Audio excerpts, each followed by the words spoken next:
Welcome back to my channel, you guys. You're here with the Caramel Olive Mama, and I'm about to show you a basic makeup routine. So the first thing that I do is I tone, and that's going to be my Rose Deep Hydration Facial Toner. This is one of the best toners out there on the market.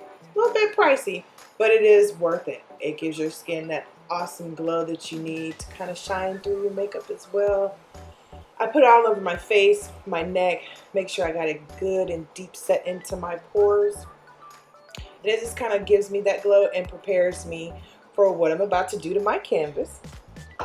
The next thing I do is I'm going to moisturize. And moisture is important, especially if you have dry skin. I'm using the TATCHA's Water Cream. This is one of the best moisturizers out there. That's also a little pricey, but it's also worth it. You don't need a whole lot. I take one dab with my finger and put it in different places all over my face. And then I'm going to moisturize that all the way in, just kind of massage it into my skin.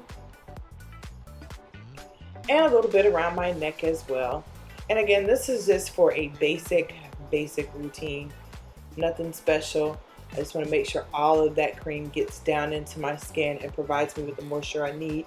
So you never know what the air quality is going to be like outside, whether it's going to dry you out or what kind of environment you may be in, whether it be work or somewhere else. You just want to make sure that your skin has that moisture. When it's dry, it's going to be cracking.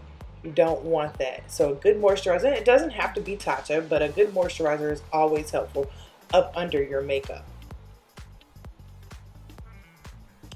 So the next thing after that is I am going to use I do my eyes first. I came back with my eyes done. I'm using the SMASHBOX 24-hour PhotoFinish eye primer. And I do my eyebrows first and then my eyes because I don't want to have my hands all over my face when I'm doing my makeup. So it just takes a small dab of that and you just put it on. It kind of prepares your eye for the eyeshadow that you're going to put on. And the eyeshadow will stick and stay right there. It's not going to give you any fallout for the most part unless it's just a crumbly type eyeshadow. You just want to make sure it's all over your eyes. Then I'm going to go in with a simple color. This is actually what I use to transition. It's the color Soft Brown in MAC. And I just put that all over my eye because I'm not doing anything major today with that. So I just make sure I get it in with any kind of brush. Actually, you could put that on. I wouldn't suggest a big powder brush like that, but any kind of brush you can use to put it on. And I actually make my own palettes. I just get a palette thing from MAC and I just buy the palette refills. It's so much cheaper and it's actually the same size that you use if you buy the individual one for like $17 or $18. You can buy this one for $7. They may have gone up since I purchased that. But it's a very good transition color. It's also a very good basic color to put on. I suggest finding a color that is close to your skin type, you know. And I switched up the brush here because that brush for some reason was a little harder than what I wanted it to be for what I was trying to do. But I just make sure it's all over my eyes. And I'm only going to do one color. It's not going to be anything major. Just enough to be able to tell I have it on. Then I go in with a brown eyeliner, which is by Urban Decay 24/7 Glide Pencil in the color Whiskey. Stop using black. Black is just kind of harsh. Even though I like black, it really brings your eyes out. But it's just kind of harsh. And I want something really soft, something really basic, nothing major. And I just put it right there on my waterline.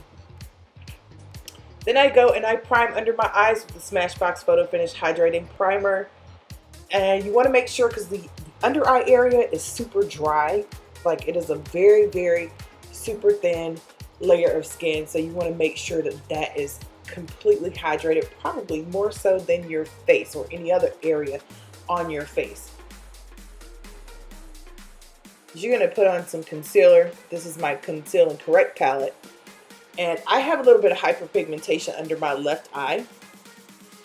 So I go in and I color correct under both, but I have more under the left eye than I do the right eye, which you see right here.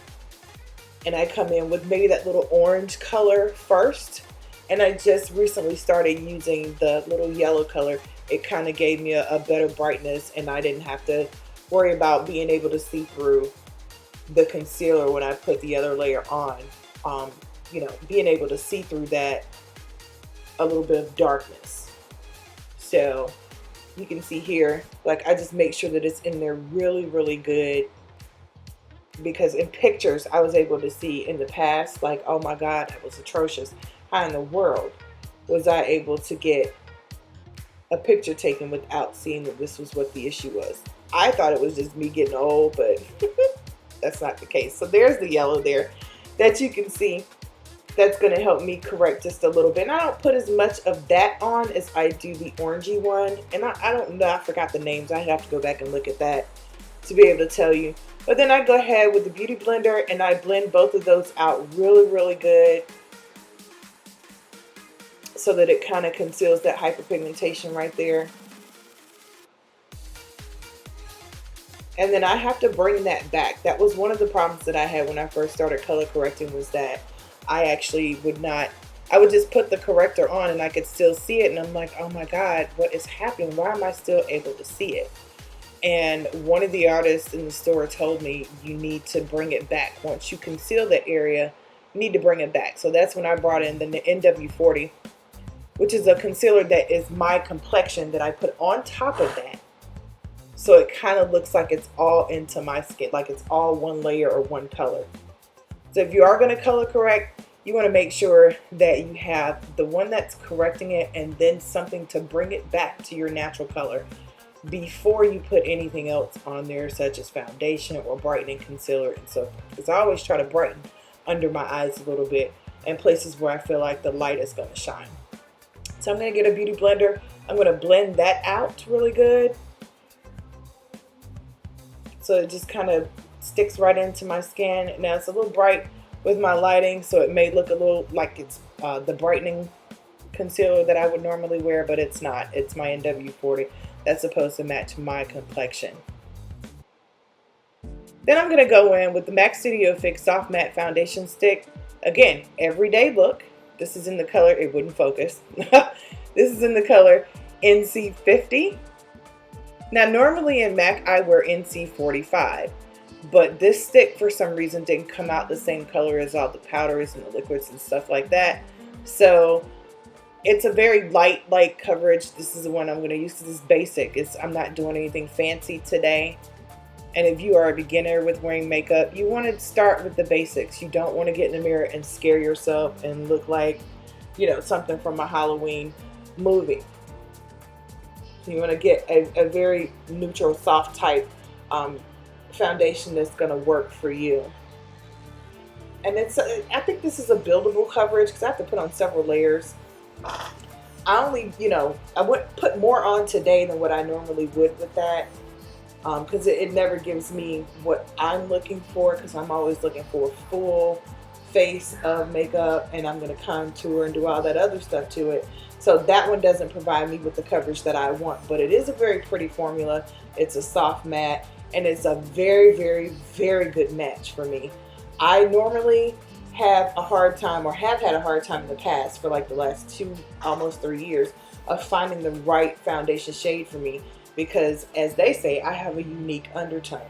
I don't see it, but whatever. That could be the case, you know, because it's been so difficult for me to find a really good foundation that's going to cover the areas that I need and give me a full polished look. So I'm going to finish rubbing all that in, or should I say blending it in. You want to make sure you cover each area.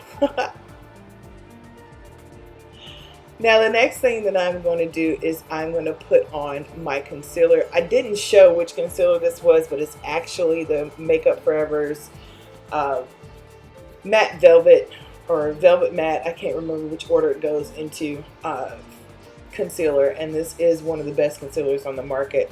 It has a real blurring effect to it, and I love it because you cannot really see through it. I just love the way it works. I'm going to blend it out. And me, because of my under eye wrinkles or creases or whatever you want to call them, I always put it like further down on my face, under my eye, than I do, like you may see other people that start under their eye and they just kind of paste it all the way over. I don't do mine like that because it causes much more creasing for me than what I want. And that is part of the problem when you start aging or you get over 40. Like, you start seeing your skin change, and especially under your eye area and how that looks. So you don't want to just pack that stuff up there. You want to nicely blend it in, and the best way I think for me is right there above that cheekbone, going into the eye more so than starting from the eye. Now, to warm up my skin, just so that it won't look like I'm just kind of sitting, you know, with stuff on my face, I'm going to use Fenty's Cocoa Naughty Bronzer. This is one of the best bronzers on the planet. The color is great. I think all of her bronzers, from what I've heard, have been really good. I'm just warming up my face right here at the top. I didn't actually put a contour up there, which I normally contour with a stick. And then I'm going to go over here on the side and just kind of warm up my cheeks just a little bit. Nothing fancy, not as much as I normally do. Not wearing any blush or anything like that today. I'm just making it look like this, and it's looking, you know, nice and soft and warmed up. The next thing I'm going to do is I'm going to set that powder under my eye, because you don't want that rolling up into, you know, little pieces. And this is Laura Mercier's translucent setting powder in the color Honey.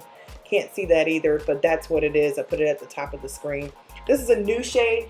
They told me that this was too light for me. I needed to stick with the medium deep, despite what I said I was trying to do. But whatever, I went ahead and purchased it, and I happen to love it. It's a great brightening powder to put under eye. I only put a little bit. I don't bake, because I just don't. I think baking just doesn't really work for me. So I let that sit for a second, and then I'm going to blend it in pretty good and dust it off. But that's to make sure that the concealer that's under there is not going to be creasing on me, or less likely to crease, because sometimes, even though you do it, it's still going to crease on you. It just depends on what's going on with you and what products you've used. So I got that dusted off nice and clean. I'm going to put on something, because since I'm so plain, I want to put on something to brighten me up just a little bit. I'm already warmed up with the bronzer. Now I'm going to put on MAC's Love Me lipstick in 9 Lives. So that's going to make everything, the entire look, pop a little bit. And I love those lipsticks because they are moisturizing. Make your lips feel good. And alright, so here's the finished look. Again, it's very basic for anything. It's just going into the office or stepping out for a little while. Doesn't require a whole lot of work. Thanks guys for watching. Don't forget to hit like, subscribe, and hit the notification bell and let me know that you are watching, and we'll be back.